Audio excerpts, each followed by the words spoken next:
Bem-vindo ao canal Noites Sobrenaturais. Não tenha medo. Inscreva-se.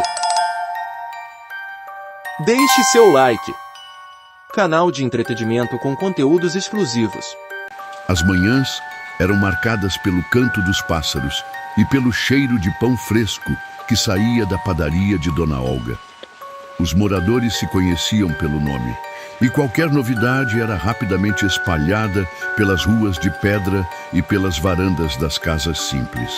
No entanto, uma inquietação silenciosa começou a crescer entre os moradores. Tudo começou de forma sutil, quase imperceptível. Primeiro foi a gata de Dona Marieta, uma senhora conhecida por seu talento para espalhar fofocas. Sumiu do nada, dizia ela, gesticulando exageradamente para qualquer um que a ouvisse. Depois foi uma ninhada de filhotes do cachorro do sapateiro. Em poucos dias, um casal de galinhas desapareceu do galpão de seu Joaquim. Deve ser um bicho da floresta, sugeriu João, o ferreiro, enquanto afiava uma lâmina.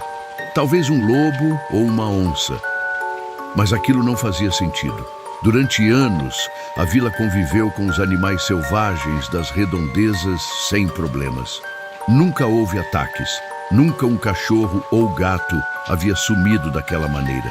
Com o tempo, os sumiços se tornaram mais frequentes. A cada semana, um novo animal desaparecia sem explicação. Os moradores começaram a trancar seus bichos dentro de casa à noite. Um clima de insegurança, mesmo que velado, pairava sobre a vila. Mas ninguém queria demonstrar medo. Seu Arnaldo, por outro lado, parecia alheio a toda a atenção. Ele continuava com seus sorrisos largos, oferecendo frutas frescas e perguntando sobre a saúde dos clientes. É só um bicho da mata, gente. Daqui a pouco ele some e a vida volta ao normal, dizia, abanando as mãos como se espantasse uma preocupação insignificante. Mesmo assim, algo no fundo da mente dos moradores dizia que aquela não era uma explicação suficiente. Algo estava errado, mas ninguém sabia exatamente o quê. Os dias se passavam lentamente em São Bartolomeu, mas o clima de inquietação crescia a cada manhã. O sumiço dos animais já não era apenas um assunto de rodinha na praça. Havia se tornado uma preocupação constante. As crianças começaram a evitar brincar até tarde. E os adultos, antes despreocupados, agora olhavam por cima dos ombros ao caminhar à noite. Mas mesmo com toda essa tensão, ninguém poderia imaginar o que aconteceria em uma noite aparentemente comum. Era uma terça-feira, dessas em que o céu estava claro e a lua começava a se erguer lentamente sobre as copas das árvores. Totó, o cachorro do prefeito, era conhecido por ser o mais bravo da vila. Um pastor alemão grande e forte, sempre alerta, que rondava a casa do prefeito todas as noites, latindo para qualquer sombra que se movesse. Totó não era apenas um animal de estimação, era um símbolo de segurança para muitos moradores. Afinal, se até Totó estava por perto, ninguém precisava se preocupar. Mas naquela noite, algo diferente aconteceu. Na manhã seguinte, a vila acordou com o barulho incomum da voz do prefeito, seu Anselmo, ecoando pelas ruas. O homem, sempre calmo e controlado, agora parecia à beira de um ataque de nervos. Totó sumiu! Ele gritava para quem quisesse ouvir, com o rosto vermelho e suado. Ele nunca some, nunca! A notícia se espalhou mais rápido do que qualquer fofoca de Dona Marieta. Em poucos minutos, uma pequena multidão se formou em frente à casa do prefeito. Todos tentavam entender o que poderia ter acontecido. O portão estava fechado, sem sinais de arrombamento, e a corrente que prendia Totó estava rompida, mas sem marcas de luta. Apenas a corrente solta no chão e algumas pegadas que desapareciam na direção da floresta. Isso não faz sentido, murmurou seu Joaquim, o caçador da vila, enquanto examinava o terreno com sua lanterna. Se fosse um lobo, Totó teria lutado. Ele era um cão de guarda treinado. Dona Marieta, sempre pronta para dramatizar a situação, não perdeu a oportunidade de espalhar suas teorias. Eu disse que era coisa do sobrenatural, ela exclamou, arregalando os olhos e olhando ao redor como se o próprio sobrenatural estivesse ouvindo. Só pode ser um bicho do outro mundo. Primeiro os gatos, depois as galinhas, agora até o totó.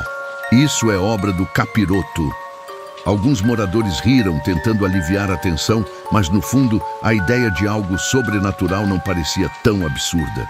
Afinal, como explicar o desaparecimento de um cachorro tão forte e vigilante? Enquanto isso, seu Arnaldo continuava com sua rotina habitual. Ele apareceu no meio da multidão com sua risada contagiante, segurando um saco de pão fresco. "Ah, Anselmo, deve ser só um bicho da mata mesmo", disse, dando um tapinha amigável nas costas do prefeito. "Totó vai aparecer logo. Deve ter seguido algum cheiro e se perdeu por aí. Não precisa se preocupar." Mas o prefeito não estava convencido. E no fundo, muitos outros também não estavam. Nos dias seguintes, a vila entrou em estado de alerta. As pessoas começaram a formar grupos de busca para vasculhar a floresta. Armados com lanternas, facões e o velho rifle de seu Joaquim, eles se embrenhavam na mata ao cair da noite, mas não encontravam nada, nem rastros nem vestígios. Apenas o silêncio opressor da floresta e a sensação desconfortável de estarem sendo observados. Enquanto isso, seu Arnaldo continuava com seu sorriso fácil e sua gentileza de sempre. Ele oferecia café quente para os grupos de busca que voltavam cansados e frustrados. Suas palavras sempre carregavam um tom otimista, como se quisesse acalmar os ânimos. "Logo tudo isso passa, vocês vão ver", ele dizia, balançando a cabeça com confiança. "A gente está só se preocupando à toa."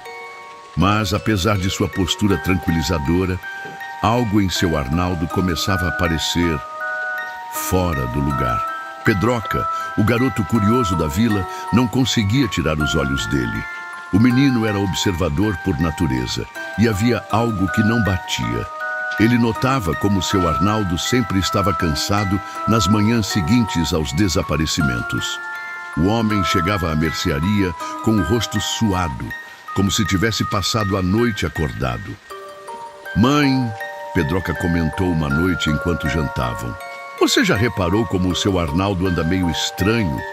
"Que estranho, menino", respondeu a mãe, sem dar muita importância. "Arnaldo sempre foi assim, alegre e brincalhão. Não vê que ele ajuda todo mundo?" Mas Pedroca não estava convencido. O sorriso de seu Arnaldo parecia um pouco forçado demais. Como alguém podia estar tão tranquilo no meio de tanto caos? No final daquela semana, a tensão na vila estava no auge. Totó continuava desaparecido e novos casos de sumiços de animais começaram a surgir. Agora não eram apenas gatos e galinhas. Até cabras e ovelhas estavam desaparecendo dos currais. E no meio de tudo isso, seu Arnaldo continuava sendo o mesmo homem simpático, servindo os moradores com sua risada característica e seus conselhos despreocupados. Mas no fundo, algo estava prestes a mudar. Algo que colocaria à prova toda a confiança que a vila depositava naquele homem gordo e sorridente. O desaparecimento de Totó havia deixado a vila em estado de choque. Mas o que veio depois transformou a inquietação em puro pavor. As semanas seguintes foram marcadas por uma onda de desaparecimentos ainda mais estranhos e perturbadores. Não eram apenas gatos e galinhas, mas agora cabras, ovelhas e até mesmo bezerros estavam sumindo sem deixar rastros. Os currais amanheciam vazios e o que antes parecia um problema menor se transformou em um mistério aterrador. A vila, que antes dormia de portas destrancadas e janelas abertas, agora se trancava ao cair da noite. As ruas, que costumavam ser preenchidas pelo som de conversas e risadas, ficavam desertas assim que o sol desaparecia atrás das árvores. As luzes nas casas eram apagadas cedo e o silêncio era quebrado apenas por latidos nervosos de cães que ainda não tinham desaparecido. O medo pairava no ar, espesso e sufocante. Dona Marieta, a fofoqueira oficial da vila, aproveitou o clima de tensão para alimentar ainda mais o terror. Suas teorias sobre o sobrenatural circulavam de boca em boca e, para alguns, começavam a parecer mais plausíveis do que nunca. Eu disse que era obra do capiroto, ela sussurrava para qualquer um que estivesse disposto a ouvir. Isso não é coisa de lobo ou onça, não. Tem algo amaldiçoado rondando essa vila, algo que quer mais do que só os bichos. Essas palavras, repetidas dia após dia, começaram a se infiltrar na mente dos moradores. A ideia de que algo sobrenatural poderia estar envolvido se enraizou no coração da vila. O medo se transformava em paranoia. Qualquer barulho estranho à noite era motivo para acender lanternas e verificar trancas. Qualquer sombra projetada pelas árvores ao luar fazia os corações dispararem. Enquanto isso, seu Arnaldo permanecia inabalável. Ele continuava a abrir sua mercearia todas as manhãs com o mesmo sorriso largo no rosto. Distribuía doces para as crianças, oferecia café para os adultos e fazia piadas para aliviar o clima. Para qualquer um que o observasse de longe, Arnaldo parecia ser o único na vila que não estava afetado pelo medo crescente. Mas Pedroca, o garoto curioso, não conseguia ignorar o que seus olhos viam. Desde o sumiço de Totó, ele vinha observando seu Arnaldo com mais atenção. E quanto mais olhava, mais estranho o homem parecia. Pedroca notava como Arnaldo chegava suado e cansado à mercearia, especialmente nas manhãs após os desaparecimentos. Suas roupas, sempre limpas, às vezes traziam pequenos resquícios de terra ou folhas presas na barra da calça, como se ele tivesse caminhado pela floresta durante a noite. E embora continuasse sorridente, havia algo nos olhos de Arnaldo que incomodava o menino. Um brilho estranho, quase como se o homem estivesse escondendo algo. Mas Pedroca era só um garoto, e quem ouviria suas suspeitas? Certa tarde, enquanto ajudava a mãe na cozinha, ele decidiu tocar no assunto novamente. "Mãe, você já percebeu como o seu Arnaldo anda diferente?" A mãe suspirou, limpando as mãos no avental. "Lá vem você com essa história de novo, Pedroca. Deixa de ser desconfiado, menino. Seu Arnaldo é uma boa pessoa, sempre foi. Ele ajuda todo mundo aqui. E olha só, quem foi que trouxe aquele saco de farinha pra gente semana passada, quando o papai esqueceu de comprar?" Pedroca não respondeu de imediato. Olhou para o chão, mas a dúvida continuava martelando em sua cabeça. "Mas, e se ele não for quem a gente pensa?" murmurou. A mãe riu, balançando a cabeça. "Você anda ouvindo muita história da Dona Marieta, é isso. Não tem nada de errado com o seu Arnaldo." Mas Pedroca sabia que havia, sentia isso. Naquela noite, enquanto a vila mergulhava no silêncio, Pedroca ficou acordado, olhando pela janela. A lua cheia brilhava intensamente no céu, iluminando a praça e as ruas desertas. E foi então que ele viu seu Arnaldo. O homem gordo saiu de sua mercearia, cauteloso, olhando para os lados como se quisesse ter certeza de que ninguém o observava. Vestia um casaco grande e carregava algo nos braços. Pedroca apertou os olhos para enxergar melhor. Era um saco grande, que se mexia levemente, como se algo estivesse preso lá dentro. O coração do garoto disparou. Será que era mais um animal da vila? Pedroca decidiu que precisava descobrir. Pegou o casaco e saiu de casa em silêncio, seguindo Arnaldo pela vila. O homem caminhava devagar, mas seus passos pesados ecoavam nas ruas vazias. O garoto o seguiu até perto da casa de Arnaldo, escondendo-se atrás de um barril. Foi então que Pedroca ouviu um som abafado vindo do saco. Um latido fraco. O sangue do garoto gelou.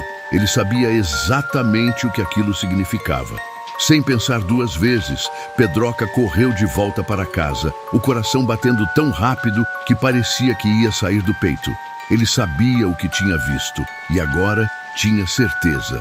Seu Arnaldo não era quem todos pensavam que ele era. Na manhã seguinte, Pedroca tentou contar para sua mãe, mas ela não acreditou.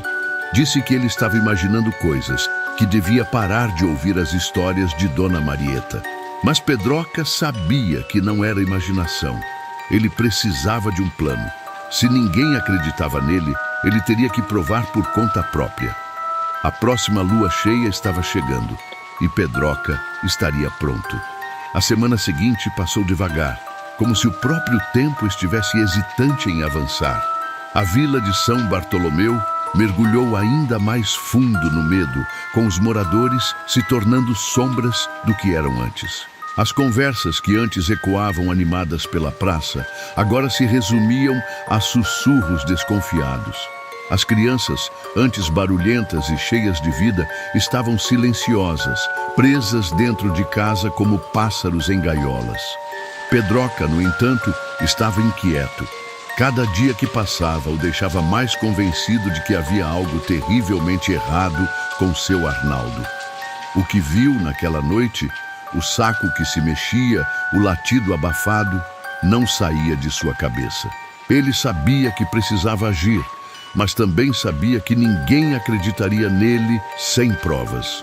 Assim, o garoto decidiu que a próxima lua cheia seria a sua oportunidade. Na véspera da lua cheia, Pedroca preparou tudo. Pegou a lanterna do pai, um pedaço de corda e escondeu um canivete velho no bolso, só por precaução. Não tinha certeza do que encontraria, mas uma coisa era certa: ele precisava descobrir o que seu Arnaldo estava escondendo. A noite chegou rapidamente e com ela um silêncio ainda mais opressivo do que o habitual. A lua cheia pairava no céu como um olho prateado, observando tudo. Pedroca esperou até ouvir os pais irem para a cama antes de sair pela janela do quarto. O frio da noite arrepiou sua pele, mas ele não se deixou abalar. Com passos leves, atravessou a vila, tomando cuidado para não ser visto. O coração batia forte no peito, cada batida ressoando em seus ouvidos como um tambor. Quando finalmente alcançou a mercearia de seu Arnaldo, escondeu-se atrás de uma pilha de caixotes, esperando. O tempo parecia se arrastar, mas então, finalmente, a porta da mercearia se abriu com um rangido suave. Seu Arnaldo apareceu, exatamente como Pedroca esperava. O homem gordo estava vestido com o mesmo casaco grande da outra noite e, mais uma vez, carregava um saco que se movia levemente. O garoto prendeu a respiração, os olhos fixos na figura corpulenta que se movia pela rua deserta. Pedroca esperou até que Arnaldo se afastasse um pouco antes de começar a segui-lo, mantendo-se sempre nas sombras. O homem parecia mais cauteloso do que da última vez, olhando por cima do ombro de tempos em tempos. Pedroca teve que se esconder atrás de uma árvore quando Arnaldo parou de repente, como se sentisse que estava sendo observado. Mas, após alguns segundos, o homem continuou a caminhada, agora em direção à floresta. O garoto hesitou. Entrar na floresta à noite não era algo que ele considerava seguro, mas já estava envolvido demais para recuar. Apertou a lanterna na mão e seguiu em frente, mantendo uma distância segura. A floresta estava estranhamente silenciosa. Nem o canto dos grilos, nem o farfalhar das folhas ao vento, apenas o som dos passos pesados de Arnaldo sobre o solo coberto de folhas secas. Pedroca se movia com cuidado, cada passo calculado para não fazer barulho. Então, algo aconteceu. Seu Arnaldo parou no meio de uma pequena clareira, iluminada pela luz pálida da lua. O garoto, escondido atrás de uma árvore, observava com o coração na garganta. Arnaldo largou o saco no chão. Um gemido fraco escapou de dentro, seguido por um latido abafado. Pedroca teve que morder o lábio para não gritar. Ele sabia que era Totó ali dentro. O cachorro ainda estava vivo, mas o que aconteceu em seguida fez o sangue do garoto gelar nas veias. Seu Arnaldo tirou o casaco, revelando uma camisa manchada de suor. Ele se ajoelhou ao lado do saco, mas em vez de abri-lo, começou a respirar fundo, como se estivesse se preparando para algo. E então, sob a luz da lua cheia, aconteceu. O corpo de Arnaldo começou a tremer violentamente. Seus ossos estalaram em sons horríveis, enquanto suas mãos se transformavam em garras. Pelos grossos e escuros começaram a brotar de sua pele, e seus olhos, antes amigáveis, agora brilhavam com um tom amarelado e selvagem. O rosto se alongou em um focinho horrendo, revelando dentes afiados. Pedroca mal conseguia acreditar no que via. Seu Arnaldo era um lobisomem. O garoto recuou, pisando sem querer em um galho seco. O estalo ecoou pela floresta como um tiro. O lobisomem, ou melhor, Arnaldo, levantou a cabeça de repente, as orelhas pontudas se movendo na direção do som. Ele farejou o ar e em um segundo virou-se na direção de Pedroca. O garoto não pensou duas vezes. Correu. O coração martelava em seu peito enquanto ele disparava pela floresta, os galhos arranhando seu rosto e braços. Atrás dele, ouvia os passos pesados de Arnaldo, misturados a rosnados baixos. Mas havia algo estranho. Apesar da aparência aterradora, o lobisomem era lento. Muito mais lento do que Pedroca esperava. Era como se o peso de Arnaldo o impedisse de correr com a agilidade de uma fera. Isso deu a Pedroca a vantagem de que precisava. O garoto correu de volta para a vila o mais rápido que pôde, sem olhar para trás. Quando finalmente alcançou a praça central, gritou o mais alto que conseguiu: "Acordem! Ele é um monstro! Seu Arnaldo é um monstro!" As luzes começaram a se acender nas casas. As portas se abriram e logo uma pequena multidão se formou. Pedroca, ofegante e suado, tentou explicar, mas suas palavras saíam embaralhadas. Foi então que eles ouviram o som de passos pesados e o rosnado gutural ecoando pela rua. E ali, sob a luz da lua, seu Arnaldo apareceu. Não mais o homem gordo e simpático da mercearia, mas uma criatura horrenda, coberta de pelos, com olhos brilhantes e dentes afiados. Ele carregava o saco com Totó, que ainda soltava gemidos fracos. Por um momento, o tempo parou.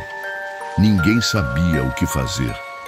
Mas então, seu Joaquim, o caçador, deu um passo à frente com o rifle em mãos. "Peguem ele!" gritou. E a vila explodiu em ação. A imagem de seu Arnaldo, agora completamente transformado em uma criatura horrenda, ficou gravada nos olhos de todos. A luz pálida da lua cheia destacava o brilho amarelo dos seus olhos e o contorno grotesco do corpo coberto de pelos. Suas garras enormes arranhavam o chão de pedra da praça enquanto ele soltava um rosnado profundo que reverberava pelos becos e vielas silenciosas. Mas algo estava errado. Apesar da aparência aterradora, havia uma lentidão incomum nos movimentos de Arnaldo. Seus passos eram pesados, quase desajeitados. O corpo enorme, que antes parecia uma vantagem, agora se mostrava um obstáculo. O lobisomem parecia carregado pelo próprio peso, movendo-se com esforço, como se a transformação não fosse completa ou sua forma não fosse adequada para a velocidade de um predador. Pedroca foi o primeiro a perceber. Ainda ofegante da corrida pela floresta, ele olhou para o monstro à sua frente e, por um momento, o medo deu lugar a uma estranha sensação de entendimento. Arnaldo era lento, muito lento. Foi então que seu Joaquim, o caçador da vila, avançou com o rifle em mãos. O homem que já enfrentara feras na floresta tinha o olhar firme, mas até ele hesitou ao ver o amigo de tantos anos transformado em uma criatura dessas. "É ele mesmo", Joaquim murmurou, quase incrédulo. Mas antes que pudesse fazer qualquer coisa, Arnaldo soltou um uivo ensurdecedor e avançou. O lobisomem correu em direção à multidão, mas sua lentidão era evidente. Os moradores, que inicialmente ficaram paralisados pelo choque, começaram a entender que podiam enfrentá-lo. Com gritos de medo e raiva, eles se dispersaram, pegando o que podiam. Paus, enxadas, tochas. Seu Joaquim atirou. O som do disparo ecoou pela vila, mas a bala passou de raspão, arrancando um pedaço de pelo do ombro da criatura. Arnaldo cambaleou, mas não caiu. Ele largou o saco onde Totó estava preso e tentou atacar novamente, mas tropeçou em uma pedra no caminho, caindo de joelhos com um grunhido de dor. Era uma visão quase cômica, se não fosse tão aterrorizante. O monstro que tanto medo causou na vila estava sendo derrotado pelo próprio peso. Aproveitando a oportunidade, Pedroca correu até o saco e começou a desamarrar Totó. O cachorro, embora fraco, ainda estava vivo. Assim que as amarras foram soltas, Totó se arrastou para fora, lambendo o rosto do garoto em um gesto de gratidão silenciosa. Mas o caos ainda não havia terminado. Arnaldo se levantou com dificuldade, o olhar cheio de raiva e dor. Ele soltou outro rosnado, mais fraco dessa vez, e tentou avançar novamente. Mas os moradores já tinham perdido o medo. Agora era a fúria da vila que dominava. Com gritos de guerra, os homens avançaram, cercando o lobisomem. Usaram cordas, redes de pesca e até correntes para imobilizá-lo. Arnaldo lutou, mas cada movimento parecia custar-lhe um esforço enorme. Seu Joaquim apontou o rifle novamente, desta vez com uma bala de prata que guardava para casos de emergência. O caçador hesitou. Havia algo naquela ideia que fazia sentido. Matar Arnaldo ali seria rápido demais. Eles precisavam entender o que havia acontecido, como ele se tornara aquilo e por quê. Com um último esforço coletivo, os moradores conseguiram amarrar Arnaldo, que agora caído no chão da praça, ofegante e derrotado. Seus olhos amarelos brilhavam na escuridão, mas a fúria havia se dissipado, dando lugar a algo mais sombrio: ressentimento. O silêncio caiu sobre a vila. Tudo o que se ouvia era o som da respiração pesada do lobisomem e o choro abafado de algumas crianças que espiavam pelas janelas. Finalmente, Pedroca quebrou o silêncio. "Ele não é quem pensávamos", disse, a voz trêmula, mas firme. "Ele nunca foi." As palavras ecoaram na mente dos moradores. A ficha finalmente havia caído. O homem que todos confiavam, que oferecia doces às crianças e ajudava os vizinhos, era o monstro que havia aterrorizado a vila durante semanas. Seu Arnaldo seria entregue às autoridades da cidade vizinha. Eles não sabiam o que as autoridades fariam com um lobisomem, mas uma coisa era certa: ele não ficaria mais em São Bartolomeu. Antes de ser levado, Arnaldo começou a reverter à forma humana. Seu corpo encolheu, os pelos desapareceram e logo o homem gordo e suado estava de volta. Mas seu rosto não mostrava arrependimento. Em vez disso, ele sorriu. Um sorriso frio que fez os moradores estremecerem mais do que sua forma monstruosa. "Vocês acham que isso acaba aqui?" ele murmurou, a voz rouca, mas carregada de malícia. "A lua cheia volta todo mês, e eu não sou o único." Essas palavras pairaram no ar enquanto ele era arrastado para fora da vila. A vila de São Bartolomeu estava segura por enquanto.